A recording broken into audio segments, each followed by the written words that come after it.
창세기 13장입니다. 창세기 13장 1절에서 13절 합독합니다.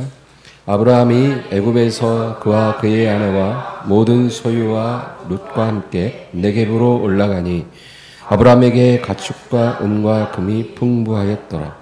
그가 네겝에서부터 길을 떠나 베델에 이르며 베델과 아이 사이 곧 전에 장막 쳤던 곳에 이르니 그가 처음으로 제단을 쌓은 곳이라. 그가 거기서 여호와의 이름을 불렀더라. 아브라함의 일행 롯도 양과 소와 장막이 있으므로 그 땅이 그들이 동거하기에 넉넉하지 못하였으니 이는 그들이 소유가 많아서 동거할 수 없었음이니라. 그러므로 아브라함의 가축의 목자와 롯의 가축의 목자가 서로 다투고 또 가나안 사람과 브리스 사람도 그 땅에 거주하였는지라. 아브라함이 롯에게 이르되 우리는 한 친족이라. 너나 나나 내 목자나 서로 다투게 하지 말자. 내 앞에 온 땅이 있지 아니하냐. 나를 떠나가라. 내가 좌하면 나는 우하고 내가 우하면 나는 좌하리라. 이에 롯이 눈을 들어 요단 지역을 바라본즉 소아에까지 온 땅에 물이 넉넉하니 여호와께서 소돔과 고모라를 멸하시기 전이었으므로 여호와의 동산 같고 애굽 땅과 같았더라. 그러므로 롯이 요단 온 지역을 택하고 동으로 옮기니 그들이 서로 떠난지라. 아브라함은 가나안 땅에 거주하였고 롯은 그 지역의 도시들에 머무르며 그 장막을 옮겨 소돔까지 이르렀더라. 소돔 사람은 여호와 앞에 악하며 큰 죄인이었더라. 아멘.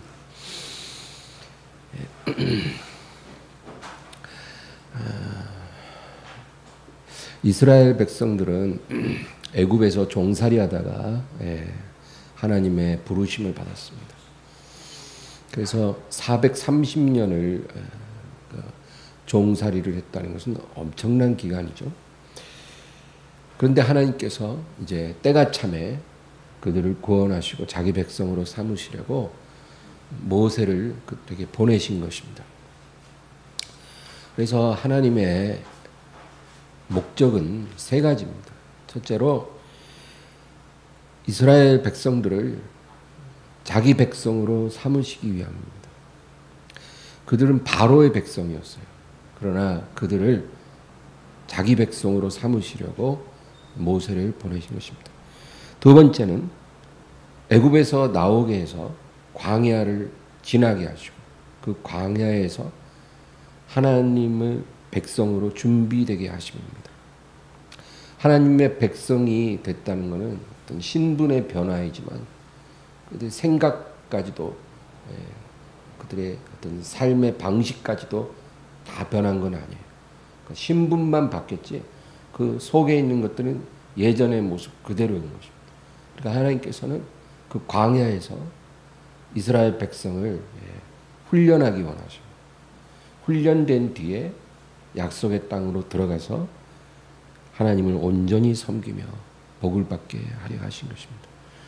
그래서 애굽에서 나와 자기 백성 삼으시고 그 다음에 광야에서 훈련받고 요단 건너 약속의 땅에 들어가 하나님을 온전히 섬기게 하는 게 하나님의 이제 계획이었던 거죠.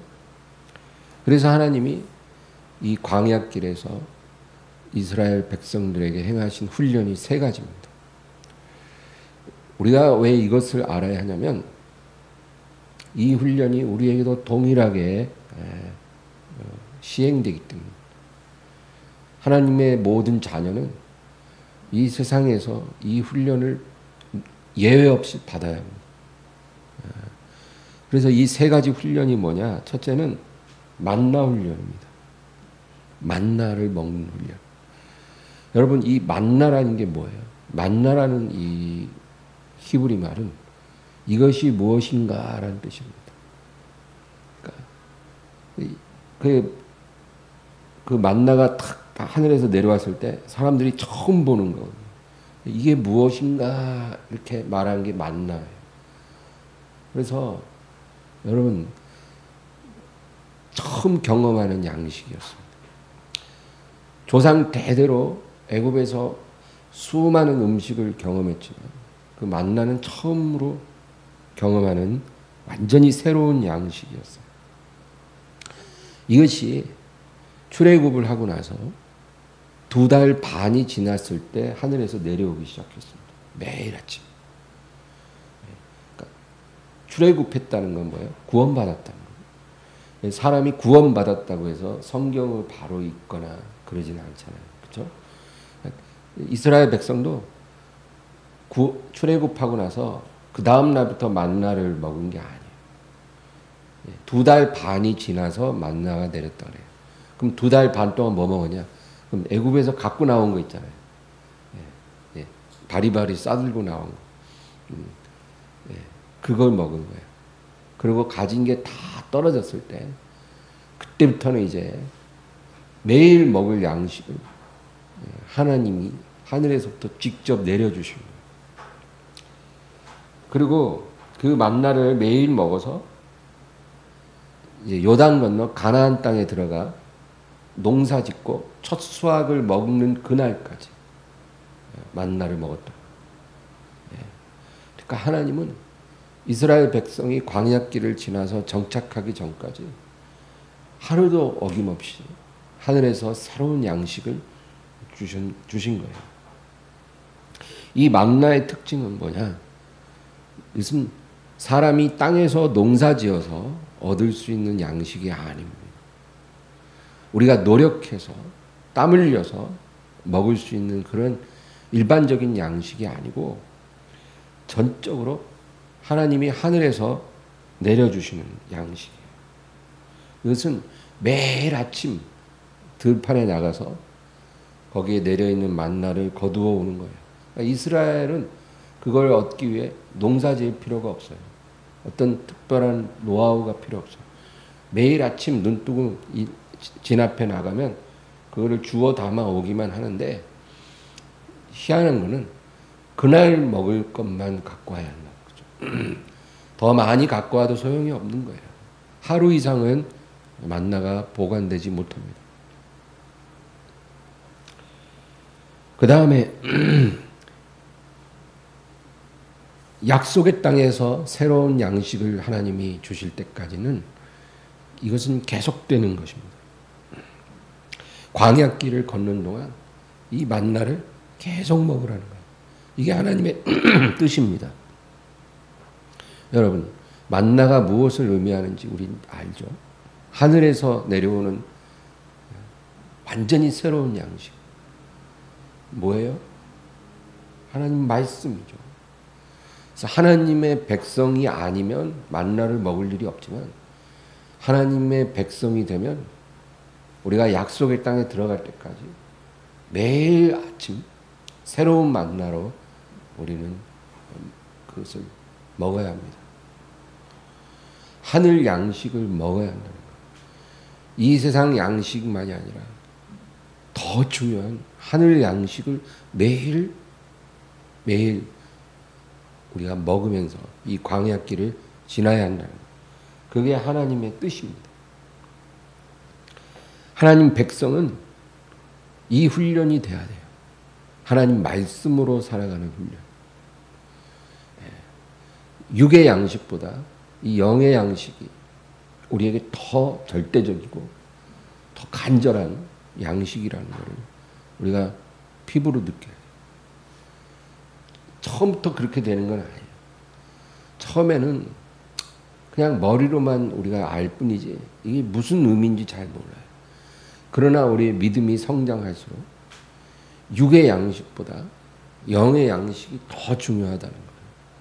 우리가 깨달아야 해요. 그래서 육의 양식은 못 먹어도 영의 양식은 우리가 풍성히 먹어야 한다는 거예요. 우리가 하나님께 그것을 구하면 하나님이 주신다는 거예요. 하나님의 자녀는 그 양식이 없이는 이 광야의 세상을 결코 지날 수 없다는 거예요. 그게 중요하다는 거죠. 그러나 이스라엘 백성들은 이 만나를 먹는 것에 실증을 내고 불평했다는 겁니다. 그들은 애굽에서 먹었던 그 음식들을 그리워했어요. 그래서 앞에 놓여진 자기들이 아직 경험하지 않은 하나님이 약속하신 그 가나안 땅을 바라보고 나아가야 되는데 그게 아니라 과거에 경험했던 애굽 땅을 그리워했어요. 이게 이스라엘의 정말 큰 실패였어요. 하나님이 부르셨으면 앞만 보고 가야 됩니다. 내가 경험하지 않았을지라도 하나님이 약속한 땅을 바라보고 소망하며 나아가야 돼요. 근데 그 소망이 아니라 뒤에 우리가 두고 온 과거에 우리가 익숙했던 그 애굽 땅을 그리워해서는 안 되는 거예요. 이스라엘 백성은 그것을 그리워했어요. 그것이 하나님의 진노를 일으켰어요. 하나님을 너무나 슬프시게 하는 그런 마음입니다. 우리가 하나님 자녀가 되었으면 여러분 예전의 삶은 깨끗이 지워버려야 돼요. 예전에 우리가 누리던 것들, 내가 좋아했던 것들, 하나님 기뻐하지 않는 그 과거의 어떤 습관들, 삶의 방식들, 그런 걸 이제 그냥 깨끗이 털어버려야 돼요. 뒤돌아보지 말아요. 자꾸 그것을 돌아보고 그리워하면 여러분 우리의 운명도 이스라엘의 운명같이 되는 거예요. 그게 하나님이 성경을 통해서 우리에게 말씀하는 것입니다.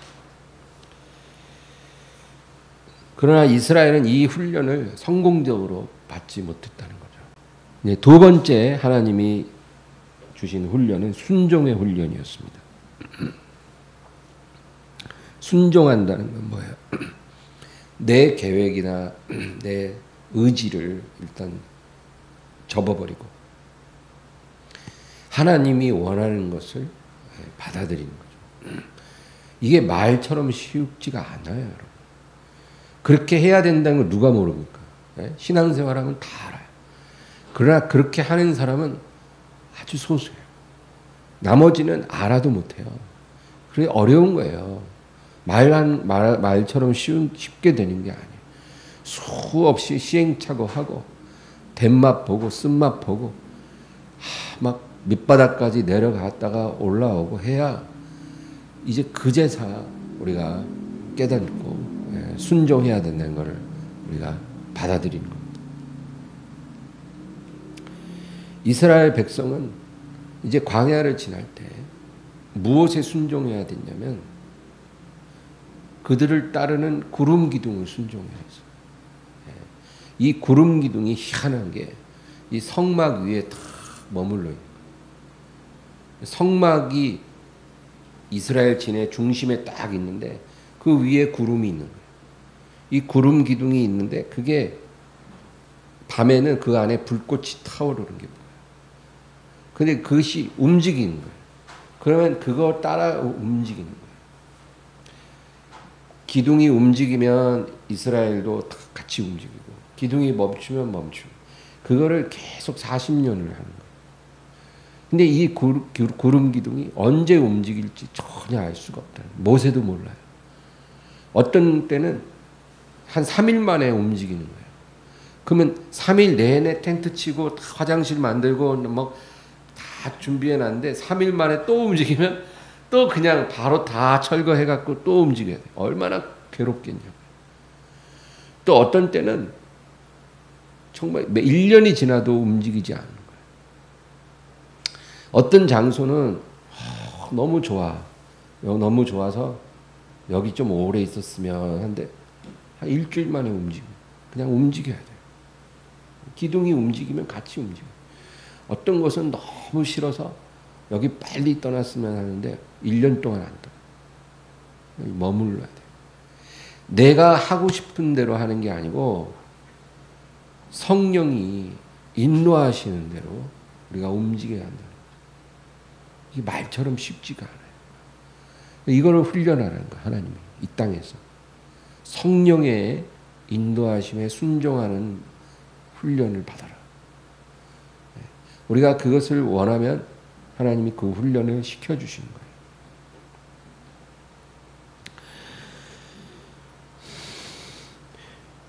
우리가 이 성령의 인도하심을 놓쳤을 때 그것이 얼마나 우리를 위험하게 하고 힘들게 하고 또 많은 시간을 허비하게 하는지를 우리는 여러 번 실수를 통해서 배우는 겁니다. 예, 저도 많이 실수했고 어쩌면 지금도 실수하면 또 몰라요. 우리 일평생 배워가야 하는 부분이죠. 성령의 인도하심에 순종하는 법을 우리는 배워야 합니다. 이것은 하나님을 온전히 신뢰해야만 하는 거고, 그리고 고통을 인내할 줄 알아야 돼요. 그래야 이 성령의 인도하심을 따라갈 수가 있어요. 여러분, 다윗과 사울이 우리가 비교를 많이 해요. 왜? 이 두 사람은 이스라엘 왕이었고 40년씩 이스라엘을 다스렸던 사람.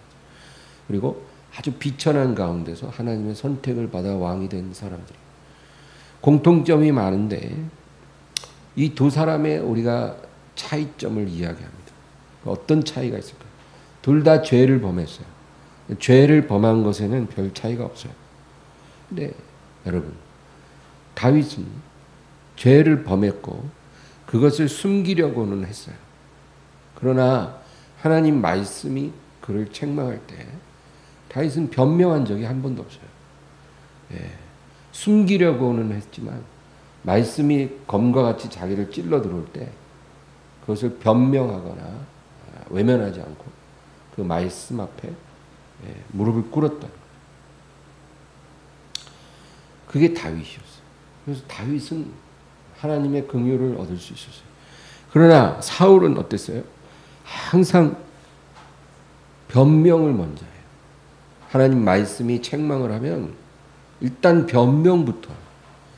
그 변명이 뭐냐면 상황이 어쩔 수 없었다는 거죠. 상황이 이러니까 제가 어쩔 수 없이 이렇게 했다는 거예요. 여러분, 하나님이 가장 싫어하시는 유형이 하나님 말씀 앞에 방어적으로 나오는 사람들이에요.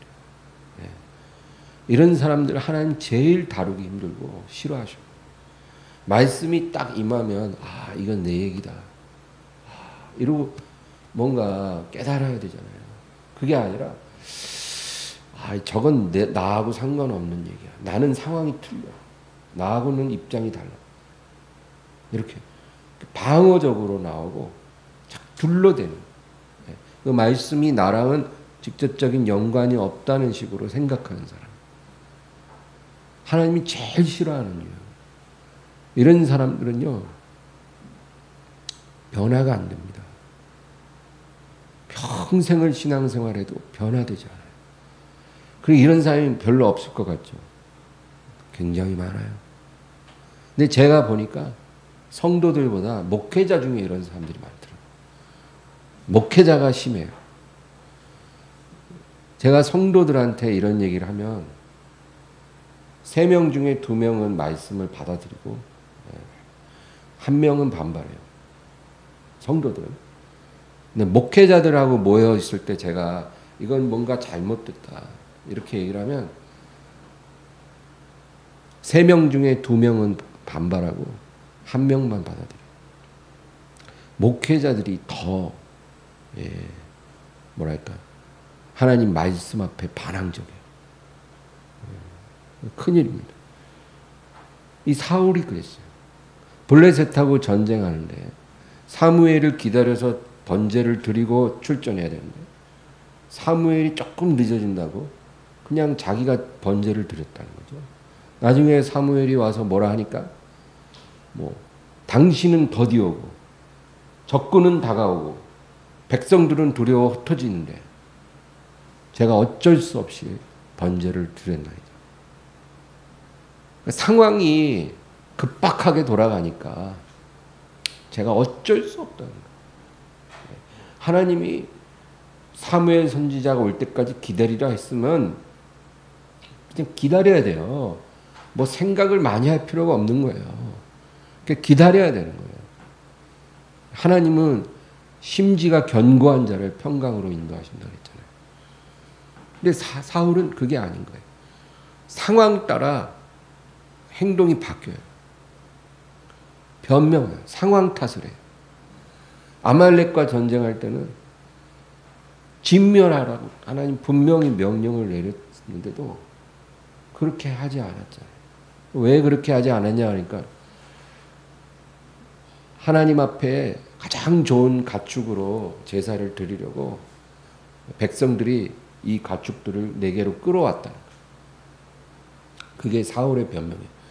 내가 한 게 아니고 저 백성들이 하나님께 더 좋은 제사를 드리겠다고 그 가축들을 죽이지 않고 끌고 왔다. 백성 탓을 해요. 남 탓을 해요. 그 사울은 한 번도 자기가 잘못했다고 먼저 인정한 적이 없어요. 늘 둘러대요. 여러분 이게 남 얘기가 아니라 우리에게도 이런 성향이 있을 수 있다는 거예요. 절대 여러분 합리화의 함정에 빠지지 말아야 합니다. 이건 우리 모두가 명심해야 돼요. 목회자들이 더 이런 경향이 강하고요. 합리화하면 망하는 거예요. 지나치다 싶을 정도로 그냥 나에게 적용시키는 게 더 안전해요. 누가 봐도 나랑 별 관계가 없는 말씀도 하나님이 나에게 말씀하신다. 회개해야겠구나. 이렇게 좀 지나칠 정도로 그렇게 하면 하나님 뭐라고 하지 않아요. 그게 우리에게 더 안전하고 좋은 거예요. 회개하라고 말씀을 주시는지 둘러대면 어떻게 합니까? 정말 이거는 우리가 버려야 될 습성이다.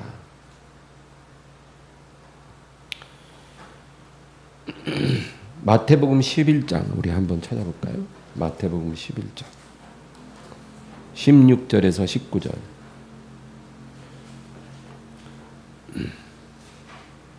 11장 16에서 19절 다 같이요.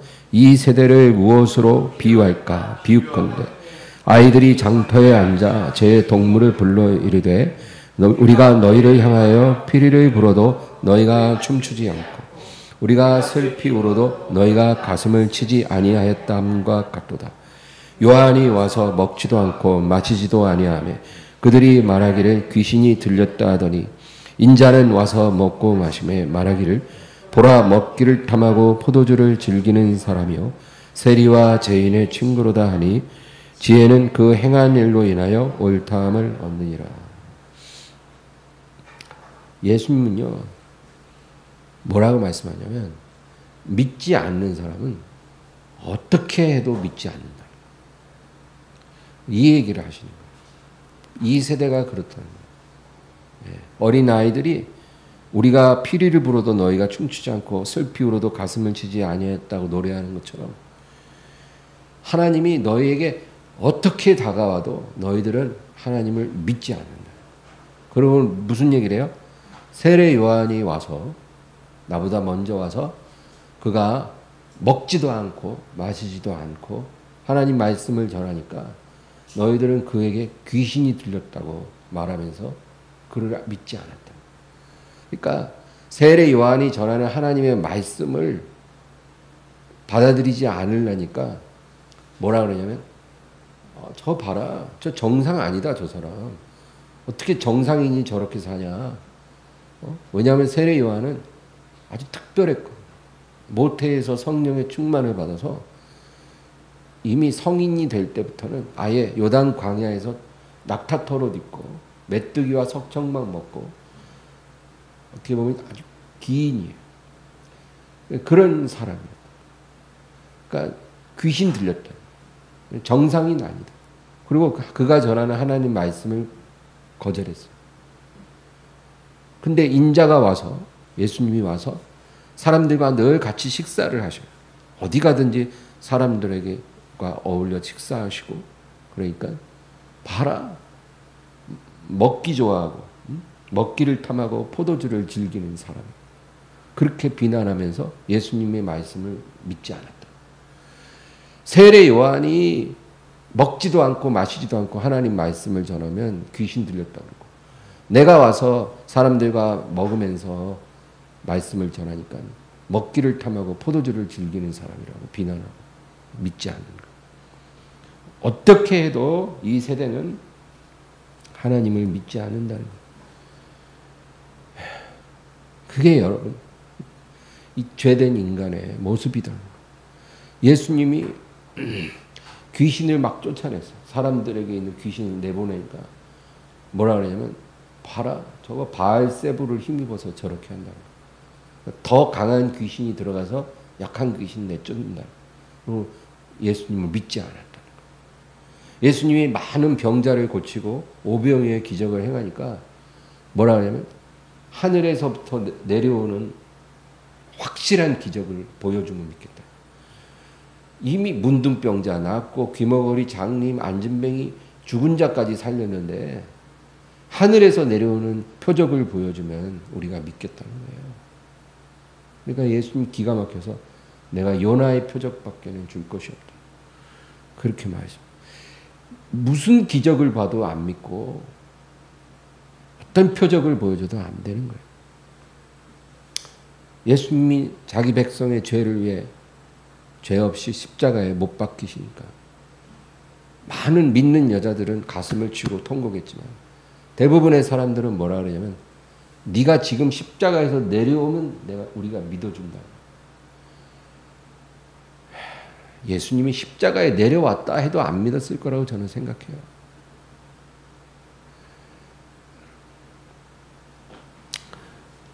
그래서 예수님이 19절에 보면 뭐라 그러냐면 후반에 지혜는 그 행한 일로 인하여 옳다함을 얻느니라.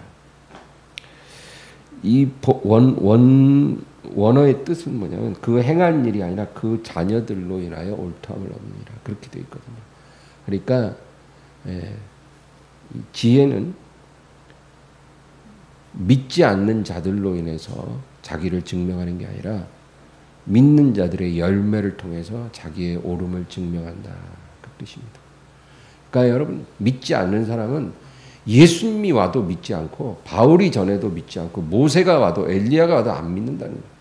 그러니까 그런 것은 중요한 게 아니고 그 말씀을 믿는 사람은 소자의 전도를 받고도 믿는다는 거예요.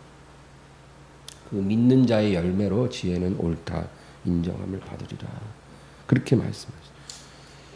이제 마지막 세 번째로 예배 훈련입니다. 하나님께서는 그 백성들이 이 세상을 살 때 예배 훈련을 받기를 원하세요. 이게 하나님의 뜻이에요. 그래서 이스라엘이 광야를 지날 때 여러분 그 성막이 있잖아요. 성막이 어디 있냐면 진의 중앙에 있는 거예요. 딱 정중앙에 있고 앞 동쪽에 세 지파, 서쪽에 세 지파, 남쪽 북쪽에 세 지파, 12지파가 둘러싸고 그 진으로 이제 이동을 하는 거예요. 딱 자리를 잡을 때도 그 상태로 이제 진을 치는 거예요. 그러니까 이스라엘 12지파가 이 성막을 에워싸고 정중앙에 이제 성막이 있는 거죠. 이 성막이 뭐냐? 이 가운데 있는 이 성막은 하나님의 임재의 상징이고 또 예배를 의미해요. 예배. 그러니까 하나님께서 성막을 딱 중앙에 두라는 것은 하나님의 자녀는 예배 중심이 되라. 그의 일생, 그 삶의 가장 중심 자리에 예배가 있어야 되는 거예요. 예배. 하나님을 온전하게 예배하는 것. 그것이 중앙의 자리를 잡아야 한다. 그래서 움직일 때도 성막이 중앙에 있고 멈출 때도 성막이 중앙에 있는 거예요. 하나님이 정한 방법대로 하나님이 정한 규칙을 따라 하나님을 예배하라. 그거예요. 그래서 레위기를 읽어보면 출애굽기, 레위기, 민수기 읽어보면 여러분 그 성막을 중심으로 제사를 드리라는 하나님이 다 정해줘요. 번제는 이렇게, 소제는 이렇게, 화목제, 속죄제, 속건제 하나님이 정해주신 그대로 제사를 드리라는 자기 마음대로 아무 짐승이나 아무 때나 그냥 아무 방법으로 피 흘리고 불태운다고 하나님이 받으시는 게 아니고 너희는 반드시 하나님이 정해준 방법대로 제사를 드려야 하고 그리고 제사장은 그 성막에 들어가서 하루 2번 아침 저녁으로 분향해야 되고, 그리고 등잔불에 기름을 항상 공급해서 불이 꺼지지 않게 하고, 그리고 진설병 떡을 일주일에 한 번씩 새 떡으로 갈아야 되고, 그 다음에 안식일이나 절기를 꼭 지켜야 되고, 그렇죠? 너희 소산의 첫 열매와 11조로 하나님께 공경하라. 하나님이 룰을 딱 정해준 거예요. 그대로 하라는 거예요. 그대로. 그래서 이 예배 훈련의 핵심은 뭐냐면 하나님이 정한 방법대로 하나님의 얼굴을 구하라 그거예요. 근데 우리가 놓치기 쉬운 게 뭐냐면 이렇게 어떤 형식을 딱 하나님이 정해주다 보니까 그 형식만 지키면 마음이 없어도 괜찮을 거라고 생각하는 거예요.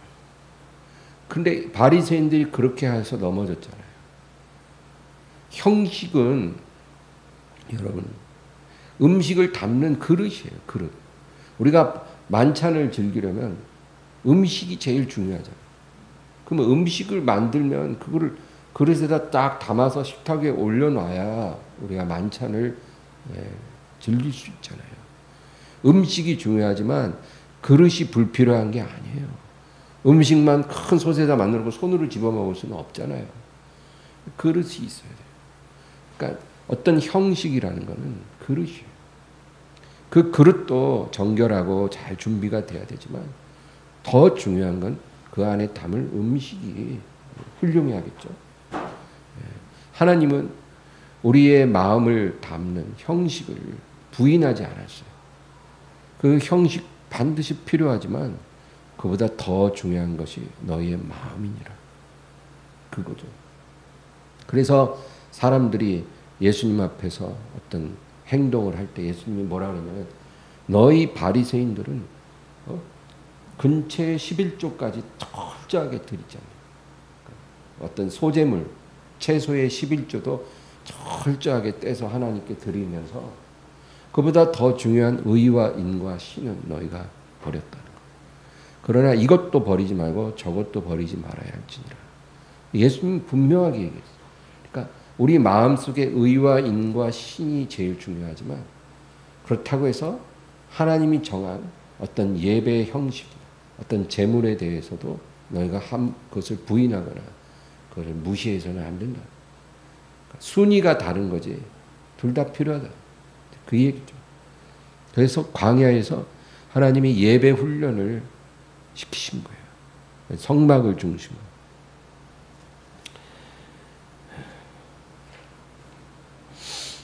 우리 오늘 본문으로 돌아가서 우리 창세기 13장을 우리가 읽은 이유는 바로 이 세 번째 예배 훈련에 관해서 우리에게 좋은 통찰력을 주기 때문이에요. 아브라함과 롯이 이제 헤어질 때가 됐어요. 근데 성경에는 이 두 사람이 서로 헤어지는 과정을 아주 디테일하게 기록했어요. 거기에 중요한 의미가 있어요. 성경이 어떤 사건을 기록할 때는 의미가 있어요. 왜냐하면 그들의 일생에 일어난 크고 작은 사건은 수백 수천 개가 있는데 그 중에 몇 가지만 기록하고 있잖아요. 성경이. 그러면 그 사건 하나에 중요한 의미가 있다는 거예요. 하나님 보실 때는. 그래서 이 창세기 13장에 아브라함과 롯이 헤어지는 이 과정에 의미가 있어요. 이 두 사람이 잘 지내다가 헤어졌어요. 왜? 가축이 점점 더 많아지니까 같이 다니기가 힘든 거예요. 두 편이 이제 가축이 너무 많고 풀은 한정이 있으니까 그 목자들이 다투는 일이 잦아지고, 그래서 아브라함이 조카에게 말합니다. 이제 우리가 이제 서로 나뉘어져야 될 것 같다. 그러고는 자기 조카에게 선택권을 줘요. 네가 먼저 선택하면 나는 너와 반대편으로 가리라. 근데 이 두 사람이요, 둘 다 하나님을 경외하는 사람인 건 확실해요. 네, 둘 다. 그런데 이 헤어지는 과정에서 두 사람의 행동이 많이 달랐어요. 성경은 거기에 초점을 딱 맞추고 있는 거예요. 똑같이 하나님을 믿는다 해도 아브라함 같은 사람이 있고 롯 같은 사람이 있다는 거죠. 근데 너희가 롯과 같은 길로 가서는 안 된다는 거죠. 너희는 아브라함의 선택을 따라가야 된다는 거예요. 그게 성경이 우리에게 말해주는 거예요. 근데 이 아브라함은 어떻게 했냐면 자기 조카에게 먼저 양보했어요. 사람이요, 어떤 중대한 선택을 할 때 누군가에게 선택권을 먼저 준다는 것은 그거는 자기 운명과 자기 진로를 하나님께 맡긴 사람만 할 수 있는 거예요. 내 운명과 진로는 하나님 손 안에 있기 때문에 우리가 당당하고 또 누군가에게 먼저 선택권을 양보할 수 있는 거예요. 나는 그 다음에 선택을 해도 내 길은 하나님께서 인도하실 것이다. 이런 담대함이 있는 거죠. 그래서 아브라함이 그렇게 양보를 한 거예요. 여러분, 이 아브라함이 이렇게 될 때까지는 그가 과거에 실패했던 그 경험이 아주 중요한 역할을 했을 거라고 생각해요. 아브라함은 애굽에서 한번 실패를 했잖아요. 자기 마음대로 상황 따라 움직였는데 나중에 큰 낭패를 당했거든요. 하나님께 묻지 않고 하나님 말씀 따라가지 않고 자기 마음대로 상황 따라 선택한 것이 자기에게 큰 고통을 줬어요. 그러니까 그때부터 이제 아브라함은 하나님께 자기의 운명을 맡긴 거예요. 그래서 롯에게 우선권을 줬다는 거죠. 근데 이 조카 롯은 자기에게 주어진 이 선택의 기회를 활용했습니다. 그래서 더 좋아 보이는 땅을 선택했어요. 자기가 볼 때 더 안전해 보이고 더 풍요로워 보이는 땅을 선택해서 그 방향으로 갔어요. 그러니까 아브라함은 이제 롯이 간 그 반대편에 있게 된 거죠. 근데 이 롯이 실수한 게 뭐냐면요. 그가 땅을 선택할 때, 방향을 선택할 때, 진로를 결정할 때 하나님 앞에 예배하는 부분, 내가 지금 가려고 하는 그 땅이 하나님을 예배하는데 얼마나 적합한 땅인지에 대해서는 전혀 고려하지 않았다는 거예요. 그냥 딱 보니까 물이 넉넉하니 기름져 보이고 사람들도 많이 모여 있으니까 안전해 보이고 그런 것이 고려 조건이었지, 내가 가는 저 땅이 예배드리기에 얼마나 적합할까, 내가 거기서 하나님께 마음껏 예배드릴 수 있을까, 그런 거는 생각하지 않았다는 거예요. 여러분, 하나님을 잘 믿는 사람도요, 어떤 중요한 결정을 할 때 이런 식으로 결정을 많이 한다는 거예요. 롯과 같이. 아주 낭패예요. 나중에 이 결정이 맺는 열매가. 내가 가는 이 방향이 하나님을 예배하는데 얼마나 좋은가를 생각하고 그것이 가장 중요한 첫 번째 조건이 되어야 되는데 그게 아니고 그건 빼버리고 얼마나 안전하고 얼마나 풍요롭고 가축을 먹이기에 얼마나 적당한가, 전망이 얼마나 좋은가, 비전이 있는가, 그런 것만 본 거예요. 우리 13장 10절에서 13절 다 같이 읽습니다. 이에 롯이 눈을 들어 요단 지역을 바라본즉 소알까지 온 땅에 물이 넉넉하니 여호와께서 소돔과 고모라를 멸하시기 전이었으므로 여호와의 동산 같고 애굽 땅과 같았더라. 그러므로 롯이 요단 온 지역을 택하고 동으로 옮기니 그들이 서로 떠난지라. 아브라함은 가나안 땅에 거주하였고 롯은 그 지역의 도시들에 머무르며 그 장막을 옮겨 소돔까지 이르렀더라. 소돔 사람은 여호와 앞에 악하며 큰 죄인이었더라. 여기 12절에 보면 롯은 그 지역의 도시들에 머무르며 그 장막을 옮겨 소돔까지 이르렀더라. 그러니까 여러분, 그 당시 도시는요, 지금이랑 마찬가지예요. 그냥 허허벌판에 살면 어떤 도적대들이 습격을 받을 수도 있고 굉장히 위험하잖아요. 예. 그 당시는 뭐 무법천지 아니에요. 예. 힘을 가진 자가 가장 안전하다고 생각하는데, 그러니까 롯은 들판에 있기보단 사람들이 많이 모여있는 도시 쪽으로 갔어요. 그러다 보니까 점점 더 안전하고 좋은 도시를 찾게 되고 결국 소돔까지 이르렀더라. 이 소돔은요, 도시 지역이에요. 다시 말해서 어느 지역에 어느 집에 누가 손님이 찾아오면 손님이 어느 집에 왔다는 것도 금방 알아서 온 마을 사람들이 다 몰려들 정도로 그만큼 밀집된 지역이에요. 근데 이 사람들은 여호와 앞에 악하며 큰 죄인이었더라. 그러므로 롯이 선택한 땅은요, 하나님 앞에 예배드리기엔 적합한 곳이 아닙니다. 왜냐하면 그 당시에는 예배가 뭐예요? 하나님 앞에 제단을 쌓아야 돼요. 그리고 짐승을 잡아서 피를 뿌리고 각을 뜨고 불로 태워서 그 연기가 하늘까지 올라가게 하는 그런 제사가 바로 예배였어요.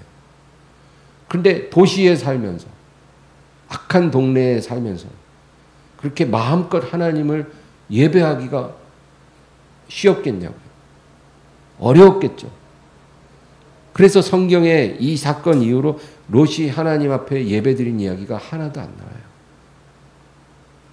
아브라함은 가는 곳마다 제단을 쌓았다고 성경에 기록되어 있는데 롯은 그런 적이 없어요. 그러니까 아브라함과 헤어진 다음부터는 예배가 죽었다는 거예요. 아브라함과 동행할 때는 아브라함과 함께 예배를 드렸겠지만 헤어지고 나서는 이제 예배가 죽어버렸어요. 그리고 소돔이라는 그 도시 문명에 길들여져서 그냥 안락하게 살고 있는 거예요. 나중에 얘기지만 여러분, 아이러니한 거는 그래도 롯이 불의 심판에서 살았잖아요. 그 살게 된 이유는 그가 천사를 영접했기 때문이에요. 만약에 영접 안 했으면 롯도 죽었을 거예요. 천사를 영접했어요. 그리고 그 천사들을 보호하기 위해서 자기 두 딸을 내어준다고까지 했죠. 근데 살아남은 건 결국 롯과 두 딸만 살았고, 롯은 모든 걸 다 잃었어요. 아내도 잃고 사위들도 잃고 재산도 잃고 다 잃었어요. 그게 잘못된 선택의 결과예요. 그런데 하나님은 천사를 영접한 롯과 천사를 보호하기 위해 내어주겠다고 선언했던 두 딸은 살려주셨어요. 여러분, 살고자 하면 죽고 죽고자 하면 사는 거예요. 어찌됐든지 간에 롯은요, 자기 진로를 결정할 때 예배에 합당한 곳인지는 전혀 고려하지 않았고 결국 그는 실패했어요. 예배보다 안전과 생계를 더 우선시했다는 거예요. 그러나 아브라함은 어떻게 했을까요? 우리 밑에 14절에서 18절까지 읽겠습니다. 롯이 아브라함을 떠난 후에 여호와께서 아브라함에게 이르시되 너는 눈을 들어 너 있는 곳에서 북쪽과 남쪽 그리고 동쪽과 서쪽을 바라보라. 보이는 땅을 내가 너와 내 자손에게 주리니 영원히 이르리라. 내가 내 자손의 땅에 티끌 같게 하리니 사람이 땅에 티끌을 능히 셀 수 있을진데 내 자손도 세리라. 너는 일어나 그 땅을 종과 횡으로 두루다녀 보라. 내가 그것을 내게 주리라. 이에 아브라함이 장막을 옮겨 헤브론에 있는 마므레 상수리 수풀에 이르러 거주하며 거기서 여호와를 위하여 제단을 쌓았더라. 여기서 보면 18절 후반에 거기서 여호와를 위하여 제단을 쌓았더라. 들판에 사니까 누가 방해할 사람도 없고 하나님 앞에 예배하기엔 더할 나위 없이 좋아요. 그러니까 가는 곳마다 항상 하나님 앞에 예배를 드리는가. 그러니까 여러분, 믿는다 해도요, 아브라함처럼 믿는 사람이 있고 롯같이 믿는 사람이 있어요. 누가 되기를 원하세요? 나는 어떤 사람이 되기를 원하십니까? 우린 아브라함의 길로 가야 한다는 거예요. 하나님이 이스라엘에게 훈련하신 세 가지가 그거예요. 첫째는 하늘의 양식을 먹고 사는 훈련. 매일 그 양식이 없으면 안 되는 거죠. 두 번째는 순종 훈련. 성령의 인도하심에 따른 훈련. 그 다음에 세 번째는 예배의 훈련. 예배 중심이 돼요. 우리의 삶은 어떤 곳에서 어떤 모양으로 살아가든지 간에 우리의 중심에 예배가 있어야 돼요. 예배를 드리기에 합당한 장소로 우리는 이사 가야 되고, 예배 드리기에 합당한 직장을 구해야 되고, 예배 드리기에 합당한, 하나님께 예배하기에 합당한 환경을 선택해야 돼요. 우리가 어떤 결정을 할 때 제일 1순위로 고려해야 할 조건이 하나님을 예배하는 것이어야 한다. 그게 아니라 더 안전하고 더 부유하고 더 성공 가능성 있고 더 재미나고 이런 것이 우리의 기준이 됐다가는 여러분, 우리는 운 좋으면 겨우 영혼만 살릴 거예요. 모든 것을 다 잃어버릴 것입니다. 성경이 우리에게 말하는 이 경고를 우리가 기억하시면서 오늘도 기도하시기를 바랍니다. 하나님 아버지, 오늘 저희도 이스라엘을 향한 하나님의 훈련을 기억하게 하시고, 우리도 이 세상에서 우리 하나님을 바라보게 하시며 롯과 같이 되지 말고 아브라함 같이 선택하는 저희들이 다 되게 하여 주시옵소서. 감사드리고 예수님의 이름으로 기도합니다. 아멘.